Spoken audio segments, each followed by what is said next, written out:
Para nabi mengajarkan kepada kita bahwa semua prahara, musibah, kesedihan itu tidak datang kecuali karena dosa. Itu yang bisa kita petik dari ujian yang dihadapi para nabi. Bahwa semua kesedihan, bencana, musibah, prahara itu bermula dari dosa yang kita lakukan. Bukankah Nabi Adam alaihissalam diberi ujian oleh Allah, dikeluarkan dari surga karena dosa yang dilakukan? Bukankah Allah Subhanahu wa taala berkata kepada Nabi Adam, Allah Subhanahu wa taala berkata kepada Adam dan istrinya, wala taqraba hadhihi syajarah, wahai Adam, wahai Hawa, jangan kamu dekat-dekat pohon surga ini. Dilarang, tidak boleh. Kemudian datang setan berkata kepada Adam, hal adulluka ala syajaratil khuldi wa mulkin la yabla.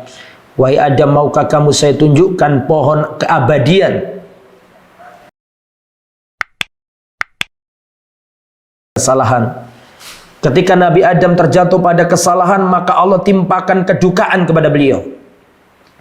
Ketika Nabi Adam melakukan kekhilafan, maka Allah timpakan ujian kepada beliau. Beliau dikeluarkan dari surga.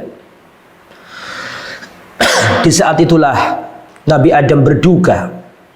Dan apakah ada kedukaan, kesedihan melebihi kedukaan tatkala kita dikeluarkan dari sebaik-baik tempat, yaitu surga? Adakah kesedihan melebihi kesedihan ketika kita dikeluarkan dari surganya Allah? Tentu Nabi Adam pada waktu itu sangat berduka. Tentu Nabi Adam pada waktu itu benar-benar dilanda prahara. Lantas apa yang dilakukan Nabi Adam? Marilah kita mencontoh Nabi Adam ketika datang kemelut, datang musibah, datang prahara. Apa yang dilakukan Nabi Adam? Nabi Adam segera memperbaiki diri dan berdoa kepada Allah, mengakui dosa dan minta ampun kepada Allah. Sehingga Nabi Adam berdoa yang Allah Subhanahu wa taala katakan di dalam Al-Qur'an. Rabbana dhalamna anfusana wa illam taghfir lana wa tarhamna lanakunanna minal khasirin. Nabi Adam alaihissalam berdoa sebagaimana dalam surat Al-A'raf ayat 23. Inilah yang dilakukan oleh para nabi ketika mereka dirundung duka. Segera menuju Allah dan minta maaf, minta ampun, mengakui dosa. Bukankah Allah Subhanahu wa taala berfirman dalam surat Asy-Syura ayat 30? Wa ma asabakum min musibatin fabima kasabat aydikum. Dan apa saja musibah yang menimpamu itu karena ulah dari tanganmu. Nabi Adam sadar bahwa kedukaan ini bermula dari kesalahan. Maka Nabi Adam ketika berduka, dia datang kepada Allah dan memohon maaf. Rabbana dhalamna anfusana wa illam taghfir lana wa tarhamna lanakunanna minal khasirin.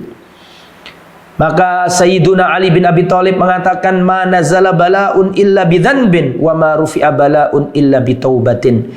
Tidaklah turun musibah kecuali karena dosa, dan tidaklah musibah diangkat kecuali dengan taubat.